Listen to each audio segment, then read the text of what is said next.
आज की बात को कल की बात से जोड़ते हुए राजा जनक का सपना जब आया था और अष्टावक्र ने ये बात बताई कि महाराज न तो वह सच है और न यह सच है, सच तो आप हैं। इसी बात को हम आज और स्पष्ट समझते हैं। जिस प्रकार से हम रात को सोते हैं और सोने के बाद हमारा ये जो शरीर है वो पूरी तरह से बिस्तर पर सोया हुआ है, और जब स्वप्न आता है तो हमारा ये शरीर, हमारे इसमें आँखें, नाक, कान, मुंह, सारी ज्ञान इंद्रियाँ, सारी कर्म इंद्रियाँ, ये सब का सब पूरी तरह से बिस्तर पर सोया हुआ है। और सपने में जो शरीर है, जो सपना देख रहा है और उस शरीर से जो क्रियाएं हो रही हैं, वो एक नया ही शरीर वहाँ पर प्रकट हो गया, जिसको सूक्ष्म शरीर कहेंगे। और उसके अंदर हम इस कदर तल्लीन हो गए कि वो हमें ऐसा लगता ही नहीं है कि ये स्वप्न है। पूरी तरह से ऐसा ही लग रहा है जिस प्रकार से ये सचमुच ही हो रहा है। और उसमें जो भी कुछ हमें दिखाई पड़ता है, अच्छी बात, बुरी बात, उन सब से वो शरीर पूरी तरह से प्रभावित होता है और हम उससे बड़े परेशान होते हैं। कभी कभी इतने ज़्यादा दुखी हो जाते हैं कि चिल्लाना भी शुरू कर देते हैं, और कभी इतने प्रसन्न होते हैं कि उसका आनंद हम उठाते हैं। इस प्रकार से ये स्थिति हमारी रोज़ ही बनती है। सवेरे जब नींद खुलती है तब उसको हम आया गया कर देते हैं, उस पर कभी विचार नहीं करते। लेकिन राजा जनक ने इसी स्वप्न पर विचार करके और उसका समाधान करने के लिए विद्वानों की शरण में वो गए और उन्होंने ऐसा ज्ञान प्राप्त किया जिससे उनके जीवन का कल्याण हो गया। तो भाइयों, राजा जनक में हम में कोई अंतर नहीं है। वो भी एक मनुष्य था, हम भी एक मनुष्य ही हैं। सपना उसको भी आया था, सपना हमें भी आते हैं। लेकिन उस स्वप्न पर उसने विचार किया गहराई से और उसके बाद उसका विश्लेषण किया, किसी गुरु के माध्यम से उसने उसको समझा और उसके माध्यम से ही जो है ना, उसने अपनी सारी जीवन पद्धति को बदला और अपने आप को ब्रह्म ज्ञानी बनाया। तो इसी सपने का विज्ञान हम भी समझें।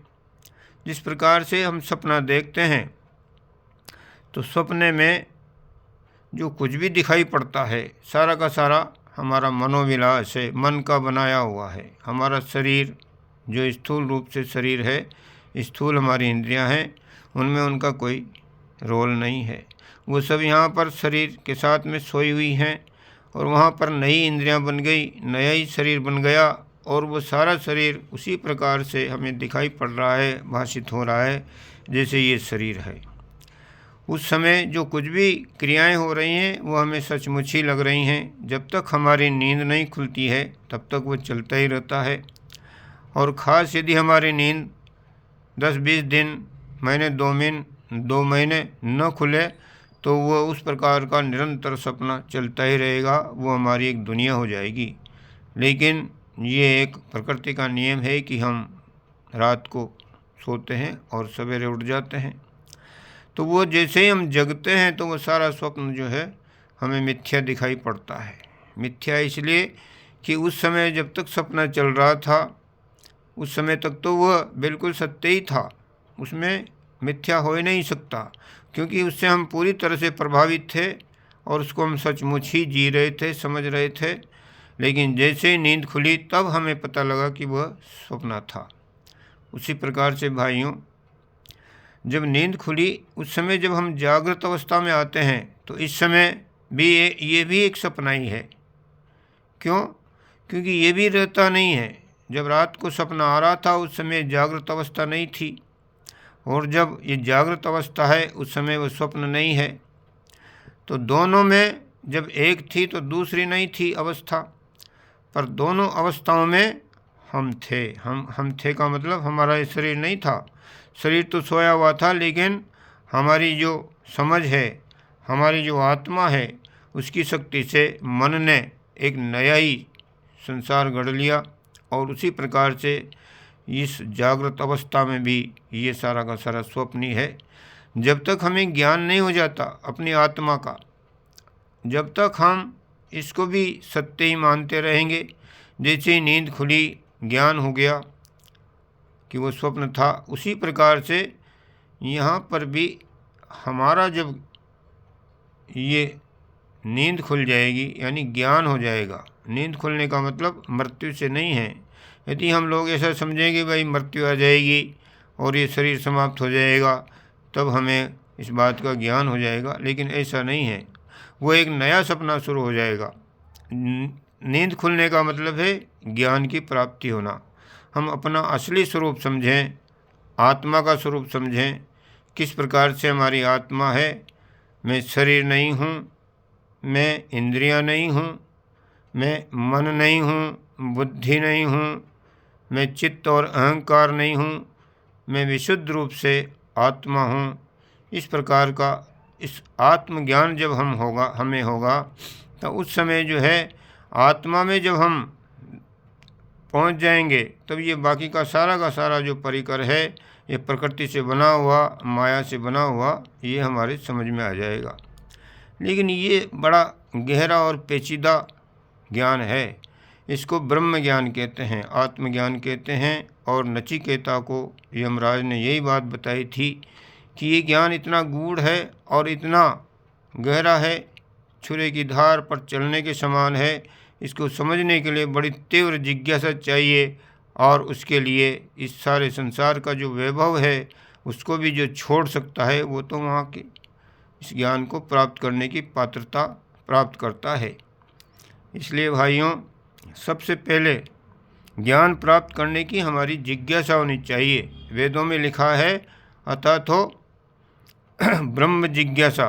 सबसे पहले हमारी ये इच्छा हो कि हमें आत्मज्ञान चाहिए, ब्रह्म ज्ञान चाहिए। ये तीव्र ज्ञान की जब अभिलाषा, पिपासा हमारे अंदर होगी, तब जाकर के फिर इस अभिलाषा को पूरी करने के लिए हमारी खोज शुरू होगी।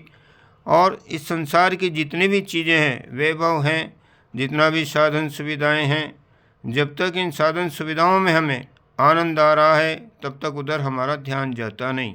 इसलिए कहा गया है कि जो जितना आराम से रहता है, जितने साधन सुविधाएं उसके पास है, उतना ही वह आत्मज्ञान से, परमात्मा से दूर होता चला जाता है। इसलिए जब कभी भगवान किसी के ऊपर कृपा करते हैं, तब उसको कोई ऐसी चोट पहुंचाते हैं, ऐसी घटना उसके साथ घटती है कि उससे वो तिलमिला जाता है और वो सोचता है कि संसार में तो दुख ही दुख है। तो फिर असली चीज़ क्या है, सुख कहाँ पर है? जब इस संसार से इस प्रकार का एक वैराग्य हो जाता है, यहाँ की सारी संपदाएं जब वो देखता है कि ये देखने के लिए हैं, स्वप्न की तरह एक दिन जब हमारा शरीर छूटेगा, सब यहाँ रह जाएंगी, कुछ बचेगा नहीं। इसी बात को जब हम गहराई से सोचते हैं, तो यहाँ सोचते सोचते हमें ये संसार स्वप्न लगने लगता है। बिना सोचे तो नहीं लगेगा, लेकिन गहरी दृष्टि से, सात्विक दृष्टि से जब हम इस बात को विवेकपूर्वक सोचेंगे, तो हमें स्वप्न की तरह ही ये संसार लगने लगेगा। और जब स्वप्न की तरह, जिस प्रकार से स्वप्न को हम मिथ्या समझते हैं, तो जब गहरी दृष्टि से हम सोचेंगे तो ये संसार भी हमें स्वप्न की तरह मिथ्या जब लगने लगेगा, उसके बाद फिर हम आत्मज्ञान प्राप्त करने की अभिलाषा, जिज्ञासा हमारे अंदर पैदा होगी और हम चलेंगे, फिर हमारी खोज शुरू होगी।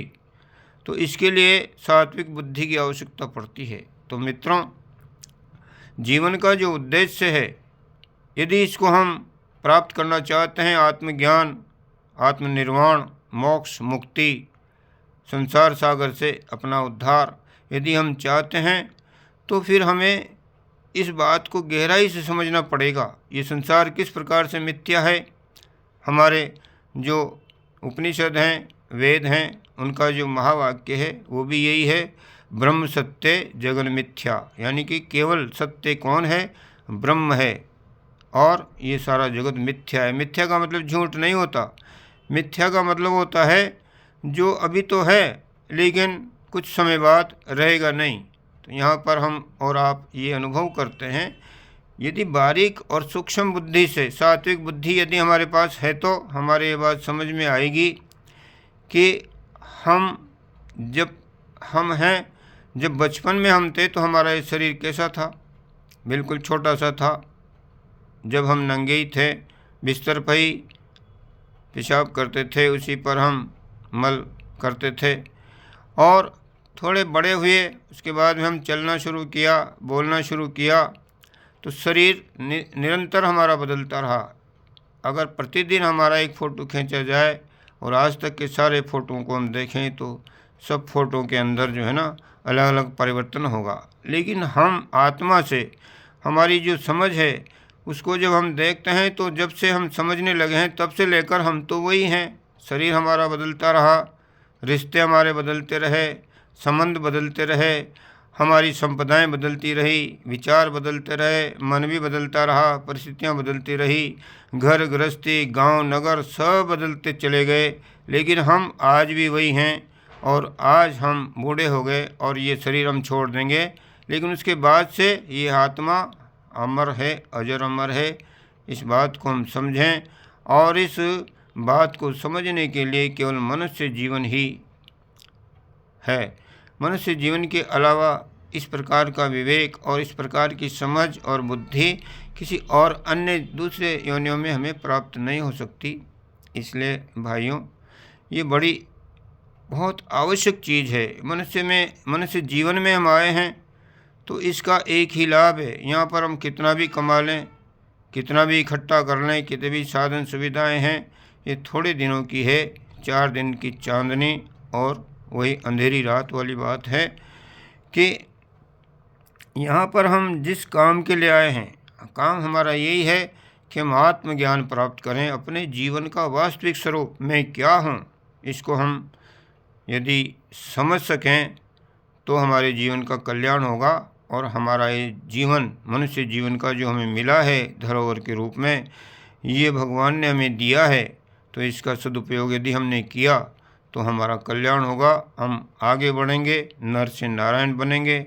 इसलिए भाइयों, आपसे निवेदन है कि इस बात को, ये सूक्ष्म बातें हैं और सूक्ष्म बातें सूक्ष्म बुद्धि से समझ में आएगी। हमारी बुद्धि जितनी सात्विक होगी, जितनी सात्विकता हमारे अंदर आएगी, उसी रूप में, उसी भाव से जो है हम इन सब बातों को समझेंगे, ग्रंथों की भाषा को समझेंगे और विद्वानों की भाषा को समझेंगे और चिंतन मनन करेंगे। और इस बात को हम समझ सकेंगे कि वास्तव में हमारा असली स्वरूप क्या है। और असली स्वरूप तो हमारा अजर अमर अविनाशी ब्रह्म का ही है। हम ब्रह्म ही हैं, हम परमात्मा ही हैं, लेकिन हम इस बात को भूले हुए हैं। यदि सूक्ष्म बुद्धि से विवेकपूर्वक हमने इस बात पर विचार किया तो एक दिन निश्चित रूप से हमें इस बात का ज्ञान हो जाएगा और हमारा जीवन सफल हो जाएगा। इस बात को हम निरंतर आगे बढ़ाते रहेंगे। आप इसको निरंतर सुनते रहें। धन्यवाद। ओम शांति।